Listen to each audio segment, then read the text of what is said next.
thank you everyone for joining us today.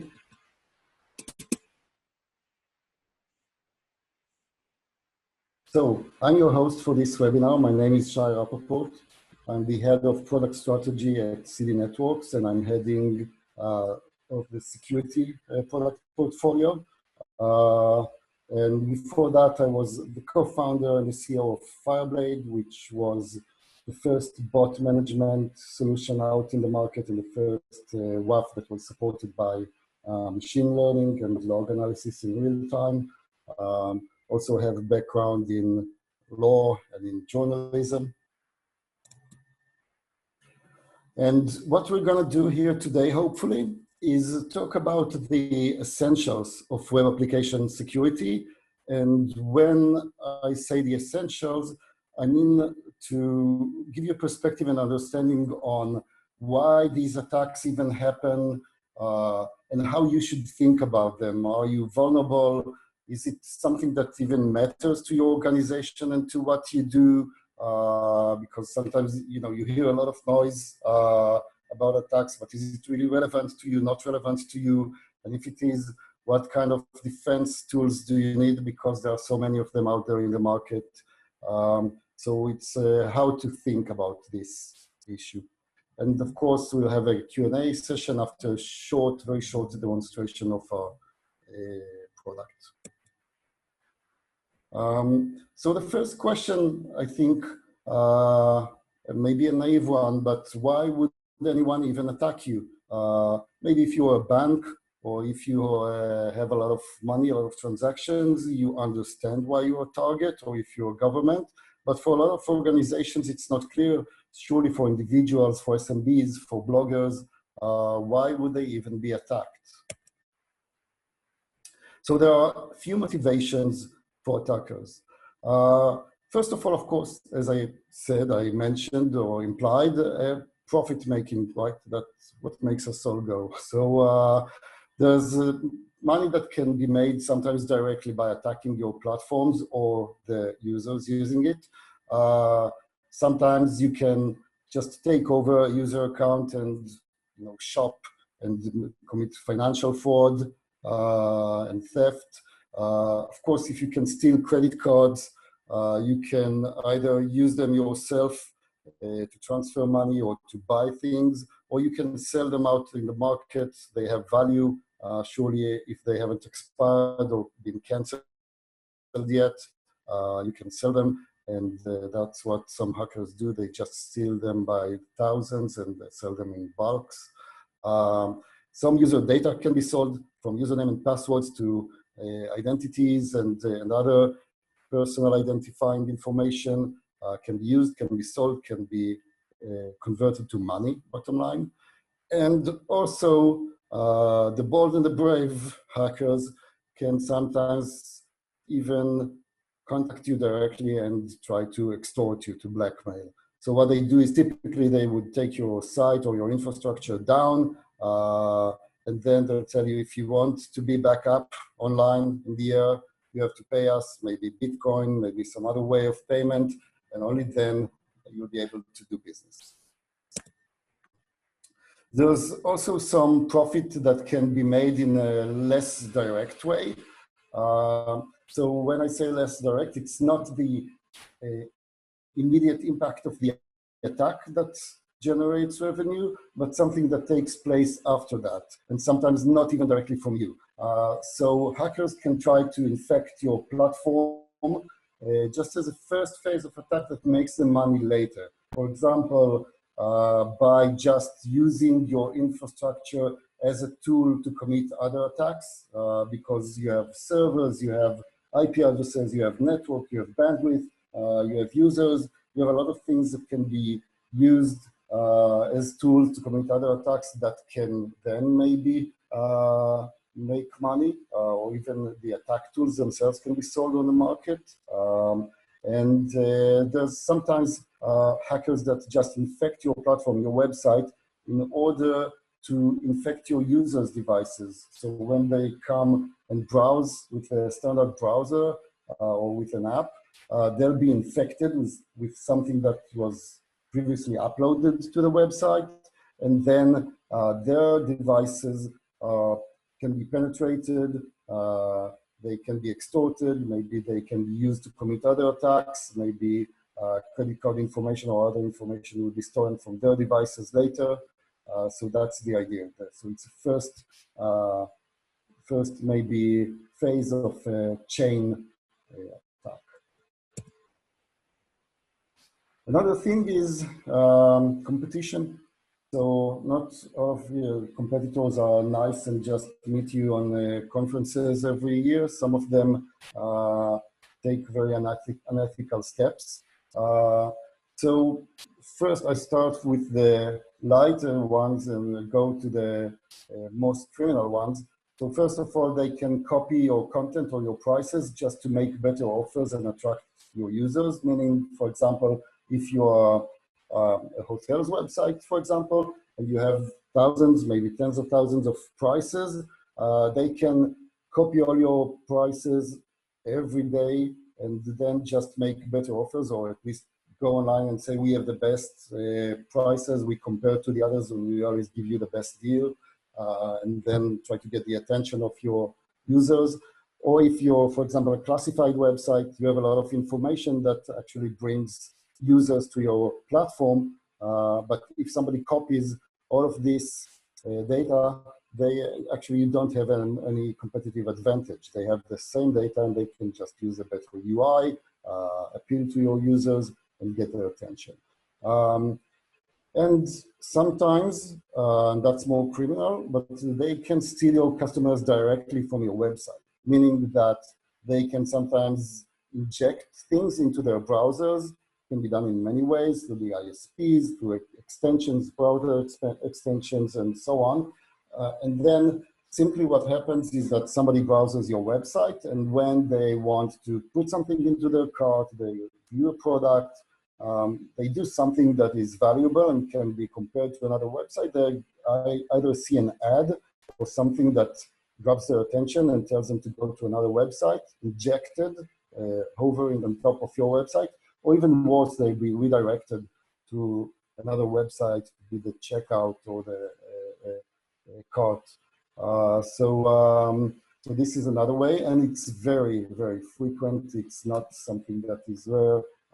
See it on a lot of websites, especially e-commerce and services, online services. And then there's, of course, slowing down or taking down your website and just putting you out of business for a while, just to hurt you, or maybe at the same time to advertise to your customers. And then when they don't get served because you're down, they're looking for an alternative, and guess what? They find your competitor. And that happens a lot in gaming, gambling, adult industry, all of these gray zone industries happens a lot. Another last motivation is just for the sake of it. And that can be vandalism. Also, it can be ideology, so to spread a message. So what happens to you is mostly collateral damage. They want the message to be spread. So they hack your website or your app for the public impact. They want to disgrace whether it's your brand, your company, yourself, maybe it's your country, your culture, something else that you are associated with, and they want to put to shame. Another thing that can happen is that they want to spread a political message, right? Anonymous group and other groups and the radical Islamic groups and so forth. Radical left, radical right, they all think that they have a message that is worth more than your business. And if they can graffiti on your website, they'll do that. And last, some hackers just want to show off. They do it because they want to show that they can take you down, or they can penetrate and they can replace messages and so on, put maybe their brand name as hackers.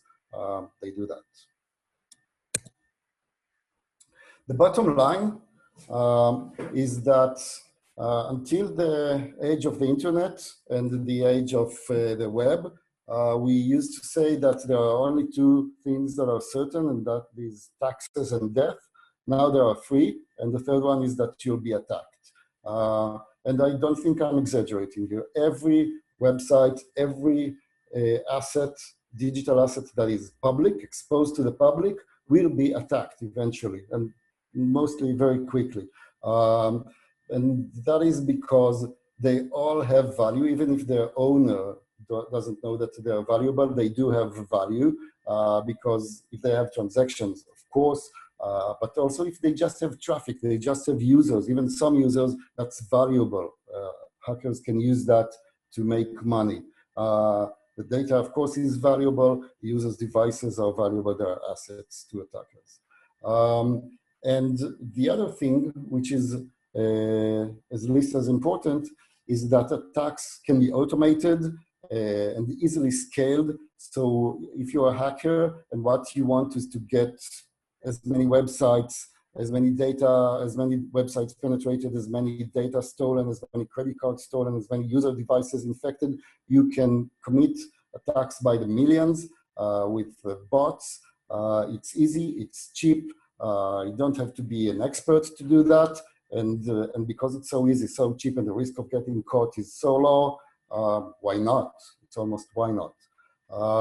So some attacks are very targeted. When you see the attacks on websites like Sony and like the governments and so forth, GitHub, Microsoft, these are normally very targeted attacks with hackers that know exactly what they want to achieve. They invest a lot of time and effort into it. They study these websites or these platforms. They find vulnerabilities and they hack it step by step. But the vast majority of the attacks out there are just spray and pray attacks, meaning that you know some common vulnerabilities, you try to attack every website that virtually exists, and it's a game of numbers. So the next question you should probably ask yourself is, am I vulnerable? Yeah, okay, I'll get attacked maybe even a few times a day, and this is what happens to you right now, but are you vulnerable? Can these attacks actually hurt you? So the basic answer is that every web application is potentially vulnerable. And the reason is that web applications are built on a huge stack of underlying technologies. So even if your IT and your R&D team, they use best practices and they scan their code and whatnot, and there are many ways to manage development life cycle in a very secure way, and you take all the measures, still the fraction of your IT infrastructure that you actually control is very, very small, because you have the web application that you may have built or somebody built for you, but you also use third-party JavaScript and third-party code and server code, and you use web servers that are sometimes open source and databases and whatnot, and of course network infrastructure, and all of these and the connections between them are the things that hackers try to penetrate, and not all of them you really control. You're really the one who configures. It's a lot of different moving parts. So first of all, let's talk about the application environment. The application environment is your web application. And even the web application itself utilizes a lot of underlying technologies, right? So you have JavaScript on the browser, on the front-end code. You have probably your own that you wrote with JavaScript or Angular or some kind of framework. And then there is code that is sometimes third-party code, like even Google Analytics and other tools that you use, and are mostly just third-party scripts that you embed into your web page and call. And those two can be vulnerable. Your code can be vulnerable to cross-site scripting, meaning basically that hackers can push more code that you didn't write into your website to be executed by the users' browsers. And third parties, right, you're not responsible for their security. Some of them may have excellent security. I suspect that Google has amazing security, but some of them, and each site uses dozens, typically, of these third-party scripts. Some of them may be vulnerable. Maybe they can be attacked, and then the attackers have access to all of the sites, all of the thousands and millions of sites using these JavaScripts, because they can alter these JavaScripts and control what the user machines do. The communications between the different layers also is vulnerable. And of course, third-party elements in open source, because open source, even if it's great, it may have some vulnerabilities. And the thing is that when open source is vulnerable, somebody finds it, everybody knows it. This information is spread to the community very quickly, and then it's very easy to see that, for example, you're using Apache web server, or that you're using WordPress, or that you're using any other kind of framework or open source, and then attack you with the vulnerabilities that everybody already knows exist in those platforms. And what we see here is a joke, but it explains how injections work. And injections are exactly these things that actually penetrate in the communication between the different components and elements, because your application is like many different people speaking in different languages to each other, not even knowing what they're saying, but hoping that the other element knows how to execute that. And this is what happens, for example, you see a mother getting a call from school saying that her son had some problems, and they asked her, did you really name your son Robert, drop table students? And this semicolon is actually what you can write even in a form field on a website. And if the site is vulnerable, it means that with your inputs, you're actually sending some command to a database server, to a SQL database server, and you tell it now to drop a table, meaning to delete a table. So that's the way it works. You can sometimes, with the environments that are accessible to the public, open, like forms or some data that a website or an API or an application is looking to receive from the user, you can sometimes inject stuff that actually commands the web server or the database and so forth. Your resources are always limited because that's the nature of resources. So your network bandwidth is limited. Maybe it's, you're in a shared hosting environment with very low capacity. Maybe you have your own data center, or you have your own rack. You bought 1 gigabit per second of traffic, 2 gigabit, 10, 20, but it's limited. At the end of the day, it's limited. And your compute power is also limited, even if it scales, even if you have a lot of free CPU, still it is limited at any given moment. So it's pretty easy, and as I said before, inexpensive to generate a lot of traffic to exhaust these resources. There are infected machines, as I said, sometimes when people penetrate devices and machines, sometimes they use it to commit these attacks. So there are armies of bots, like zombie computers out there for sale. You can hire them, lease them, and commit attacks. There are other ways. There are some internet services like DNS servers and others that are not configured correctly, and you can use them to create reflected and amplified attacks. I'll not get into all of these details, but at the end of the day, it's not very difficult to do that. It costs close to nothing, and then you can always create more traffic than your network or your computers can handle, and when that happens, your whole infrastructure is down. And there's sometimes insufficient anti-automation. What it means is that when you design an app or website, you design it for humans, right? This is why it's called user interface, because that's an interface for human user. But what happens is that the same way almost a human user can use the interface, a robot or a script or a machine can use as well. So as the same way I'm browsing even this presentation with you guys online, a machine can do that. I have a few participants now. I don't know, maybe one of you is a bot, is a machine, right? You can make a machine log in, give an email address, the same things that you did to log in, to register to this event and participate, a machine could imitate.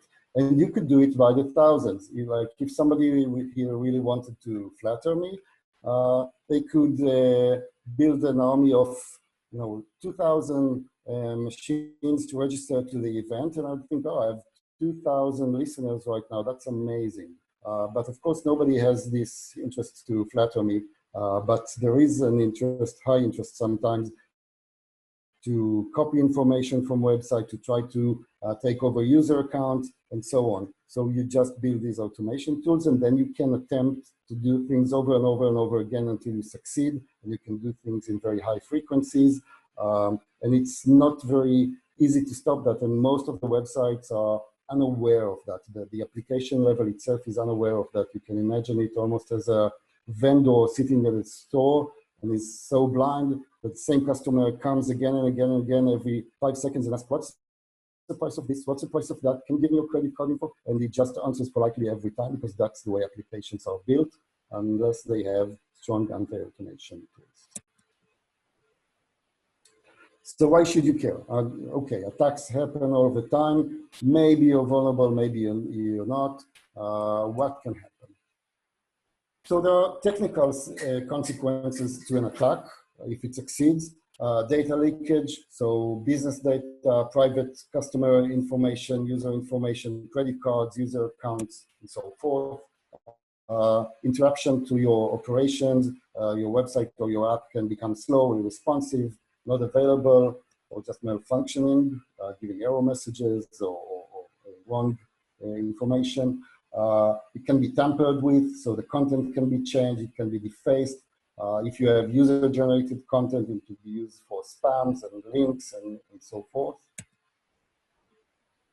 And your site can be infected in a way that actually uses your infrastructure or to commit attacks or to infect user machines. And this also means that you can be blacklisted and people will not reach your website. But these are the technical consequences. Of course, what you care about is the business impact. And here are the business impacts of these attacks. First of all, you lose customers, you lose visitors. So you lose them because they couldn't use your website. It was down, it was malfunctioning, it showed them a political message, whatever happened, it wasn't available to serve them. There's also loss of visitors to competitors. They went to your competitors because your content was copied and was presented in a cheaper or better way with competitors, or they could compete with your prices, or somebody was shopping on your website and an ad that was injected to him or her to a competitor website for a seemingly better offer. And of course, if they have a bad impression, they see spam content, they see some things that seem unrelated, and they see your website defaced, it is very slow, or if their data has been leaked, or they heard in the news that your website has been breached. All of these things make them lose their faith, lose credibility, and then they will be some of them will be looking for an alternative. You can get fines by regulators. If private data is lost, if you did not comply with security regulations, you can get fined today. And of course, you can have lawsuits by customers who lost their credit cards, lost private information, etc., etc. So these can become lawsuits and direct expenses. The brand name, of course, no one wants to be on the news in this context. And of course, if there is an attack, even if there's no direct damage that you can measure, sometimes it's just the beginning, it's the first phase of another attack that wants to penetrate deeper into your enterprise, your users' machines, maybe your employees, and so forth. And so it makes sense to stop it. So then comes the question, right? What do I need? Because there are so many different components out there, and security experts always talk about them, and you hear all of these names. So what do you really need? So let's review quickly which components are out there in the market. First of all, there's the web application firewall. It protects you against hacking in the same way I showed the kids in school with the funny name. So it's these kind of attacks, people trying to send commands or do funny stuff on your website or app. Also called OWASP Top 10. OWASP is an organization that, among other many things that they do, they map the threats, the most common threats, and they publish it, and this becomes the industry standards for what you need to protect yourself against. Then there's bot management solutions. These are for the detection of automated processes on your website, and then they allow you to actually manage or make the final decision what happens to each and every automated process. Some are good, of course, the Googles and the monitoring tools, the Pingdoms of the world are good, but if it's somebody scraping your content, somebody trying to penetrate user accounts and so forth, that's bad. With bot management, you get to decide. The DDoS mitigation services are against overwhelming your infrastructure. So these are normally just services that give you bigger pipes, bigger infrastructure, take your traffic to somewhere where it can be scrubbed, it can be filtered, and what you get is only the clean traffic that will not potentially hurt your business. There's API security. So API attacks, basically they are the same funny stuff that I said that people try to do to your website, and the same automated processes, and even sometimes DDoS. But sometimes the hackers just target your API for a lot of reasons. Sometimes it's just more vulnerable, and it's out there and it's public. And the thing is that sometimes to protect these APIs, even though the attacks are of the same categories almost, the defense mechanism is different. So there's dedicated tools to API security. Some of them are add-ons to web application firewalls. Some of them are standalone, but there's API security. There's a market for that too.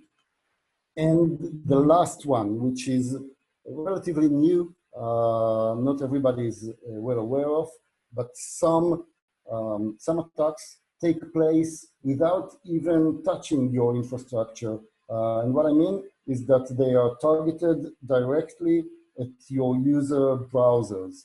For example, I mentioned placing an ad, hijacking your user session, or just listening to keystrokes and taking credit card or personal information from the user session without even going to your servers, because all of this happens on the user's browser or app.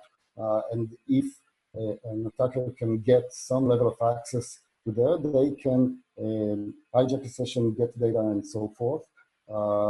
So typically, people did not think of it as something they should defend themselves against because they're looking at their servers and their infrastructure. But of course, because you want to take care of your users and the communication you have with your users, in many cases, that's another front and another attack surface. So let's try to look at it. And what I think is there are a few perspectives to look at these attacks, and I'll show you each one, and I'll try to discuss with you how you as an organization should think about it. There's the attacker's perspective, right? So what they have, first of all, is the criminal motivation. So they have financial motivation or maybe theft, right? They have financial motivation because they're a competitor and they want to increase their revenues and maybe decrease yours. Sometimes it's political motivation or fame, vandalism, and so on. And there's also financial criminal, but through extortion. So these are the motivations. Then there's the target, meaning how to do this, or the manifestation, how they reach this target. So for example, they target your customers' credit card numbers, they target their data, they target the customer traffic. So that's the target of the attack. And last, they choose a strategy, and they choose the strategy according to the goals that they set and according to the vulnerabilities that you have or that are common, typical on the internet. And then they form the attack itself. And then last is the attack type as a manifestation of this strategy and what they want to achieve. the security experts normally, or especially the guys selling security to you, would look at the security tools that are out there in the market and that they know about. There's web application firewall and the API security, sometimes attached to the WAF, sometimes not. There's the bot management tools. There's the front-end security, which I told you is new, also sometimes referred to as RASP. That's for the real-time remediation that it does inside the code. And there's DDoS mitigation solutions. All of these, they have cloud versions, they have on-prem versions, they have sometimes virtual machine versions. They have a lot of ways to provision them, but same functionality. What you'd know as a security expert is that these tools cover these attack categories. For example, a WAF would cover the OWASP top 10 and API top 20, also called by OWASP, so it covers these kind of attacks. And because it covers these kind of attacks, it covers these kind of attack surfaces. And then you can assess whether what you have, the assets that you have on your websites are covered or not covered. What tools do I have to my defense? What vulnerabilities do I think that I have? And am I safe or am I not safe? But I think there's a better way to think about it. And that's the organization perspective. And I took here as an example, a hypothetical government, but it doesn't matter. The idea is the methodology. So the first thing you need to look at from a business perspective is the risk or the impact of a potential attack. So you can be extorted, as I said. You can be subject to fines and to lawsuits. There's the continuity of your business or your online service. And then there's customer churn and reputation, which also leads to customer churn in the long term. So these are the protected interests of your business. For each one, you can assign a priority. You can say, for example, as a government, I'm not afraid of extortion. I'm not an enterprise. I'm not considered to be deep pockets. There's not a huge history of extorting governments. People are afraid to do that. It would not be successful probably. So I think that the priority for us is pretty low on extortion. And then you can think further on manifestation, so the attack types. How does it happen? So it happens, extortion happens, for example, if your site is down and you get threats that say that it will be up and running again only if you pay a certain amount to somebody. And the attack type is a DDoS attack. And then you can say, okay, DDoS attacks, what attack surfaces they can attack, and especially what is the feasibility of this kind of attack? Can it really happen? And what is the security tool? But here we said that the priority is very low, so maybe you don't need any of it. But you can see that yeah, so people can actually DDoS my site. They can DDoS my network because it's limited. I don't have any public API, for example, maybe as a government website. So there's no API exposed. It cannot be attacked. But anyway, this whole category might be irrelevant because I think, you know, if you multiply 1 by 5, let's say that 5 is not enough for me to take resources and invest into security. So then I look at fines and lawsuits and I say, I don't want to have that. I don't want to be fined. I don't want to be in court. I don't want these cases to happen. So let's say that I do have citizens' information and citizen accounts on my website, on my government website. So I have private identifiable information that can be leaked. It can be leaked by somebody penetrating my database, or somebody taking over user accounts, or somebody taking over users' browsers when they log in. So it could be anything from OWASP top 10 attacks, API attacks, automated attacks, and also browser-based attacks, so JavaScript attacks. And then what is the attack surface? The website can be attacked. API, I said I don't have any public API, so the feasibility is 0. And the browser can be attacked with an extension or some other way to inject the JavaScript.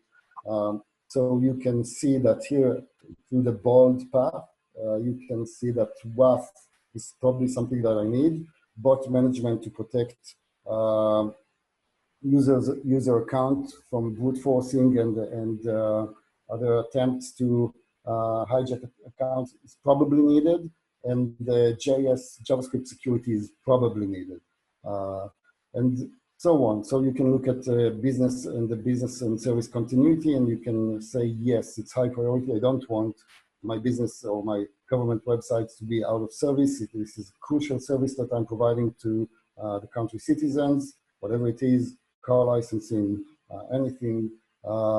And so I don't want my site to be down. I don't want it to be defaced or anything that actually interrupts the continuity of the service. And then I can say that the site can be attacked because I have a website and I need the WAF and DDoS mitigation for these kind of attacks. And the network is also a vulnerable surface, attack surface, so I need DDoS mitigation. I don't have an API. Browser and JS is not relevant for these attacks. So I mark these tools again, and so on. And for customer churn and reputation, let's say that as a government, I'm not that afraid of that because, okay, maybe I care a little bit about my reputation. Maybe I could put 2, priority 2 and not 1, but customer churn, they're not going to go to another government. I don't have any competitors. I'm a monopoly. And yeah, if I'll be defaced or down one day, they'll use me the other day. So that's not what I'm concerned about. I'm concerned maybe about my continuity, but not about my long-term reputation. So this is the way I think organizations should look at it, and you can apply it to e-commerce, you can apply it to any other domain, any other vertical, but you look at the impact, the potential impact, the risk, how important it is to you, then you look at how can it be manifested. You can know it from previous attacks out there. How can people extort you? How did other websites get subject to fines and lawsuits and so on? Which attack types? And then you can look, do I have this attack surface? Do I have these assets at all that can be attacked? Are they well protected or not? And then last you go to the technicalities and the security measures that you want to apply. So I'll show you a very short, maybe 1 minute demo of products, just to give you a sweet taste of how it looks like, how it can protect you, and then we'll continue with a Q&A session. So hold on 1 second.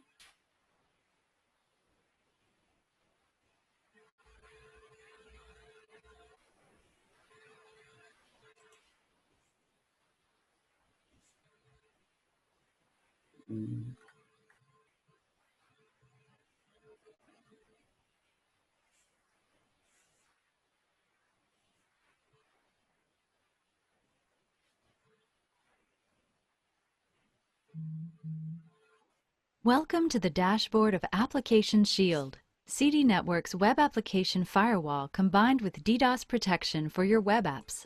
Through this portal, you can view security events in near real time and even drill down to details for further investigation of attack incidents. You can set WAF policies to cover all known web application attacks categories and yet easily avoid false positive detections. You can enforce HTTP protocol policies and make sure your users comply with them. And you can set access policies and rate limitations to your website, app, or API with a few button clicks. If you add our Bot Shield add-on, you'll get even more granular control over rate limitations.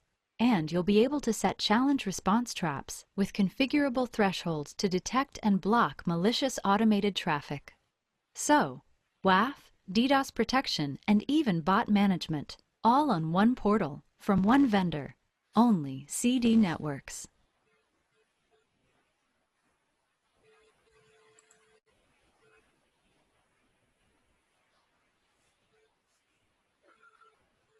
Right, so I hope that you could hear what the narrator was saying.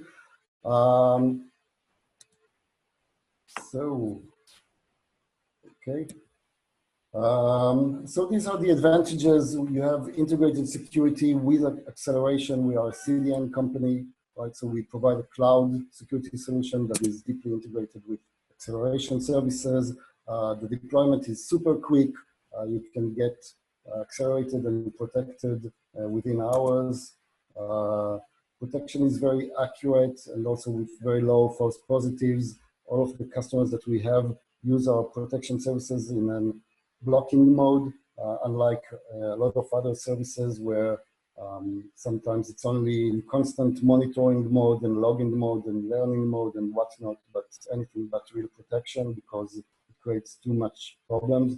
It's not the case with us. The network is huge. We have more than 50 terabits per second of network capacity, hundreds and hundreds of POPs worldwide. So we can take huge attacks. And we collect logs from all of our customers in real time, analyze them, and this data, of course, makes the system smarter and creates dynamic decisions that protect your network and your infrastructure even better. Which is why, for example, just recently, one customer of ours, very well known, electronic appliances, e-commerce portal, they have everything, you name it, from desktop to servers and laptops and TVs and mobile phones and whatever you want. They're selling that on the portal, and they've been our customers for a long while, but just for the CDN. And their IT team noticed that they were being attacked, and they were attacked. First of all, what triggered their attention was that some customers reported their browsers being slowed down, and then they discovered that they managed to actually inject some script that used the devices of their users for mining of Bitcoin or other cryptocurrencies.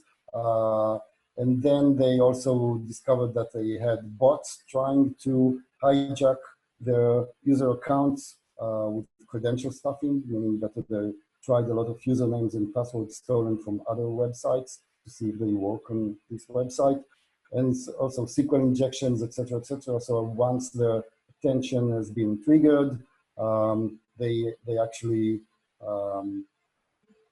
they started protecting themselves, and then they've seen a lot of different attacks and attack vectors.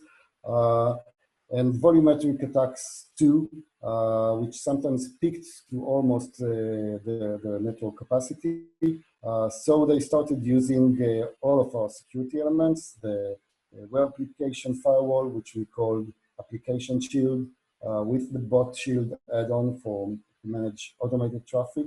And it has built-in DDoS attacks, and they are very happy with, first of all, we stopped the Bitcoin mining from their users, using their users' machines, because we have a dedicated feature to stop that. And the other attacks also, they got higher visibility to them, and also we block them efficiently. The site is running even a bit faster than before, even though they had a CDN, but without all the bot traffic and all of this noise. In some pages, you can see the difference. So the results are very clear, and that's a happy customer. And I'll be happy to take your questions now. So let's see if there are any.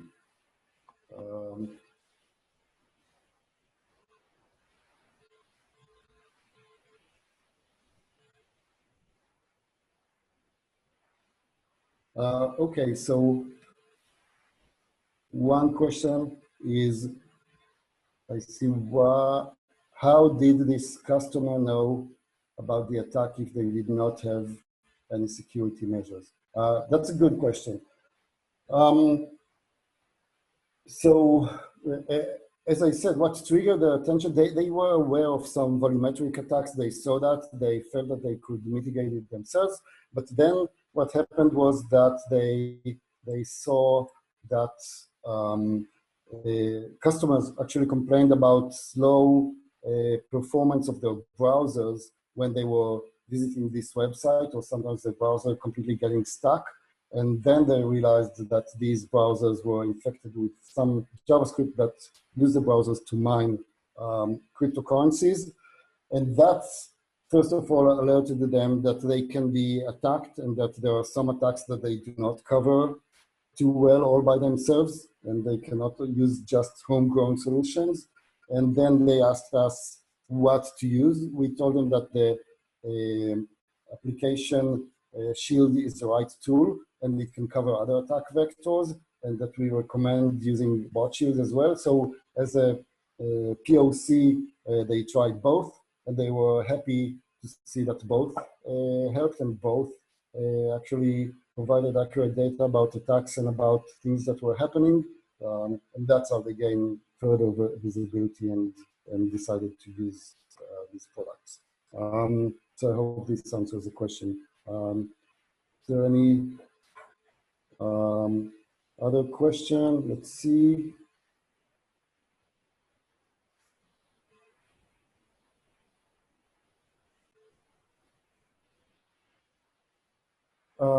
So I'm asked regarding API protection, if it's ready in production, when it's scheduled to launch, and what is the technology to differentiate malicious requests and normal requests? Good question. So with our current application shield and bot shield, both of them contain specific API security, for example, rate limitation, and cookie challenges, and tokens that can be applied. So there is a nice level of API protection baked into our current products. But truly, in July, so that's about a month from now, maybe 6 weeks from now, we're going to launch a full API gateway with API security, so you can collect all of the APIs you have on your website and create granular policies dedicated to these APIs, such as which input types they accept. You can even, later you'll be able to even pull that from Swagger or any open API definition. And so you'll be able to decide which inputs to accept or not on each and every object and method or etc. that you have on the API. And rate limiting, more advanced rate limiting, and actual user funnels, verify users' identity, and so on. So it will be very dedicated API protection on top of what we already have. Again, to be launched next month.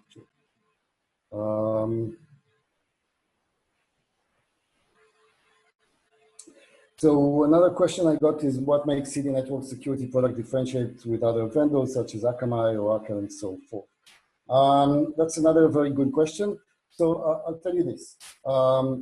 First of all, our approach, if you look, for example, at Akamai, and they have good products, I'll not say the other way around, they have very good products, but I think that the approach to web application security, and maybe to marketing as a whole, is very segmented. So they sell you this and they sell you that, and they have tens of different names for the products, and each and every functionality they separate and they productize it, and they sell it separately, and it generates a lot of revenues for them and a lot of nice PR, which is good, but I think it also creates a lot of confusion. And what we think is that web application security is basically one thing. We think that websites or web applications are out there, they're being attacked, and you need to have one tool to mitigate that. And we put a lot of our efforts to do that through a single vendor, single log file, single place where you control everything, and very unified solution. And also, with our web application firewall, with our application shield, you get all the elements of web application security The bot is an add-on, but a very cheap add-on, and you get DDoS also, DDoS mitigation also baked into it. So you get it all in one, and we're going to add more features, and you don't need to be puzzled about so many different features and then so many different control planes and so on. So that's one thing that is unique.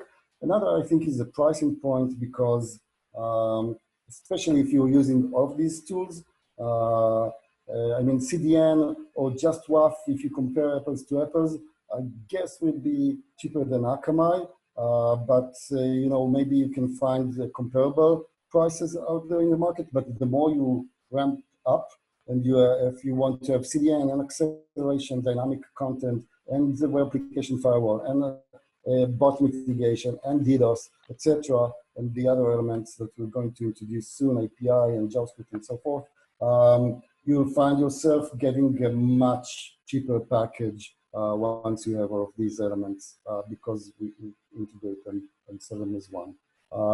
So I guess these are the main things. Of course, I can mention a lot of other feature, deep down in the features differences. One example, most of the vendors that you mentioned, Oracle, Zenedge, and Akamai, they're based on mod security, even though Akamai is now trying to change that. But mod security the rule sets are super complex, thousands of different rules.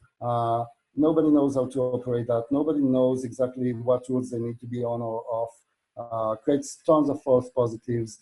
Everybody knows that in the industry. We use Naxi, which is also an open source. We use their rule sets with a lot of fine tuning from us, but it's a more minimal set, but a lot more effective and a lot easier to control. So we have a lot of these small usability things that I think are of advantageous to you. Also with Oracle, I think right now the Zenedge, they sell it only if you're using the Oracle Cloud, so I don't think you can get it on your infrastructure, say if you're using Amazon or Google and so on, but that's just about them.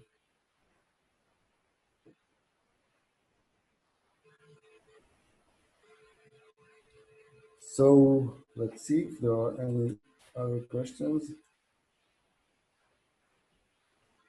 If we have any plan to get certificates for security products such as PCI DSS, etc. So I think our platform is certified, and we're also working on additional certifications. We have a team doing that in the US, so yes.